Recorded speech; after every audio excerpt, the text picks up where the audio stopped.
Yes bank 5,000 crore fraud by Rana Kapoor, ICICI bank 3,200 crore fraud by Chanda Kochhar and Videocon promoter V N दूत।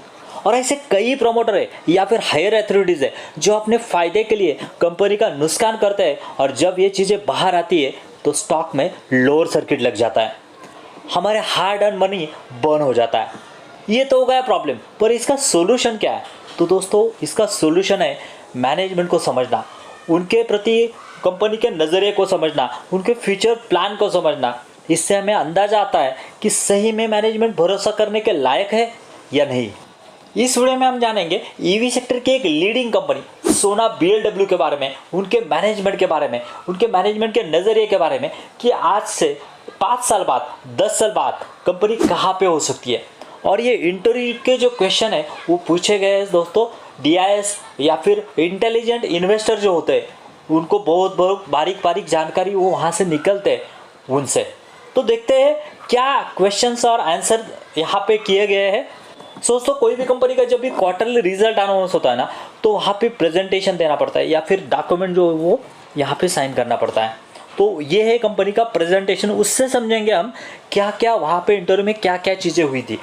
पहले तो देखेंगे company का रिजल्ट कैसा है, उसके ऊपर ही डिसाइड करेंगे कि कंपनी ने जस्टिफिकेशन क्या दिया है। दोस्तों ये कंपनी का Q2 2024 का फाइनेंशियल परफॉर्मेंस। यहाँ पे हम देख सकते हैं कि रेवेन्यू में हमें यहाँ पे कितनी ग्रोथ दिख रही है, 20% की ग्रोथ हमें यहाँ पे दिख रही है, और 7,908 मिलियन का यहाँ पे रेवेन्यू दिख रहा है। एक बहुत ही बढ़िया मैनेजमेंट ने यहाँ पे एक चीज़ बताई है। ये जो रेवेन्यू जनरेट हुआ है ना दोस्तों, ये रेवेन्यू H1 का है, यानी Q1 और Q2 का है। लेकिन लास्ट ईयर में जितना पूरा होल फाइनेंशियल ईयर में जितना रेवेन्यू जनरेट हुआ था, ये कंपनी ने इसी क्वार्टर में यानी H1 में ही अचीव किया है विद इन 2 क्वार्टर।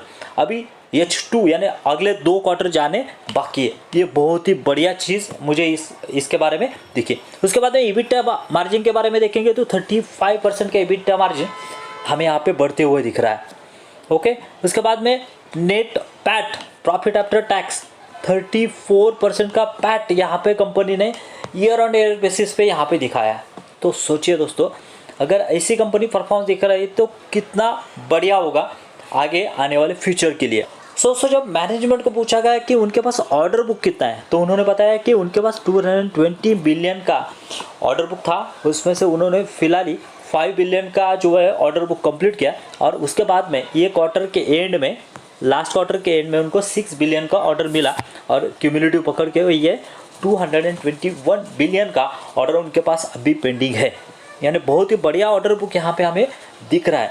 उसमें और एक चीज़, ये जो पूरा ऑर्डर बुक दिख रहा है दोस्तों, उसमें से 78% ऑर्डर बुक यहाँ पे ईवी सेक्टर से, यानी जो इमर्जिंग सेक्टर से उससे 78% जो है ऑर्डर बुक है।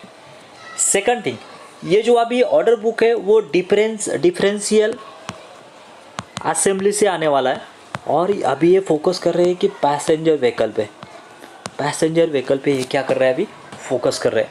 दोस्तों ऑर्डर बुक के बारे में बात करेंगे तो बहुत बढ़िया ऑर्डर बुक यहाँ पे हमें सोना बीएलडब्ल्यू का दिख रहा है।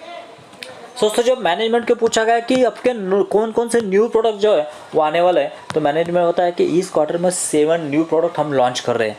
तो उसमें से जो है डिफरेंशियल असेंबली जो है वो लाइट वेट में ये जो है लाने जा रहे हैं। तो उसके ऊपर R&D चालू है, इस क्वार्टर में वो जो है इम्प्लीमेंट हो जाएगा। तो लाइट वेट में क्यों चाहिए दोस्तों? क्योंकि कोई भी कार अगर रहती है तो समझिए ये कार है, तो अगर ये ईवी कार है तो उसको जो है उसका चार्जिंग जो है समझो 200 किलोमीटर पर चार्ज चलता है।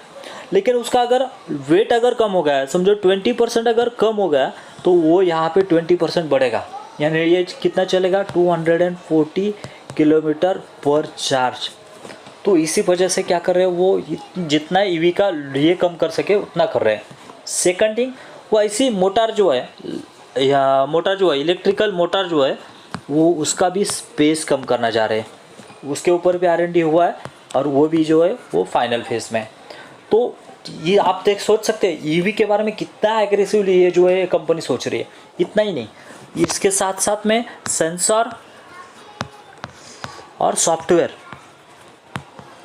इसमें भी कंपनी का योगदान है। ये क्या करती है, यहाँ पे चाइल्ड मोड, यानी अगर कोई चिल्ड्रन है तो इमीडिएटली वो सेंसर से जो है वो कार ऑब्जर्व कर लेती है और समझ लेती है। सेकंड थिंग, अपनी ऑक्यूपाइड कैपेसिटी कितनी है, अपने कार में सीट्स कितने हैं और ऑक्यूपेंसी कितनी है, ये भी कंपनी क्या करती है, ये सेंसर जो है वो समझ देते हैं। ये सब चीज़ें जो है ऑटो मोड पर हो रही है दोस्तों, और ये बहुत सारे R&D पे कंपनी खर्च कर रही है, और इसके वजह से आने वाले कुछ दिनों में इसका फ़ायदा कंपनी को मिलने वाला है। और एक चीज़, कंपनी क्या सोचती है कि आगे आने वाले 3 इयर्स में क्या होगा, क्या डेवलपमेंट EV सेक्टर में होने वाली है, उसका फ़ायदा या फिर उसका इम्प्लीमेंटेशन कंपनी इस ईयर से ही करने वाली है। दिस ईयर यानी अगले 3 साल के बाद में जो हमें EV में बदलाव दिखेगा, ये कंपनी उसी हिसाब से अभी क्या कर रही है, अपना जो है इन्वेंट कर रही है या फिर R&D कर रही है। और एक चीज़, डाइवर्सिफिकेशन। कंपनी फ़िलहाल जो है वो नॉर्थ अमेरिका में 40%, उसके बाद में यूरोप में देखेंगे तो 23%, और इंडिया में देखेंगे तो 30% यहाँ पे इंडिया में होती हुई दिख रही है। यानी अगर कोई जियोपॉलिटिकल सिचुएशन भी आ गई तो आराम से यहाँ पे कंपनी जो है वो खुद को बैलेंस कर सकती है। उस हिसाब से कंपनी ने क्या हुआ है, खुद को डाइवर्सिफाई करके रखा है। दोस्तों क्या लगता है आपको, सही में सोना BMW आगे जाके मल्टीबैगर रिटर्न दे सकती है? कमेंट में मुझे बताइए, और ऐसे वीडियोस के लिए सब्सक्राइब करना मत भूलिए चैनल को। फिर मिलेंगे ऐसे वीडियो में, तब तक के लिए थैंक यू वेरी मच। जय हिंद।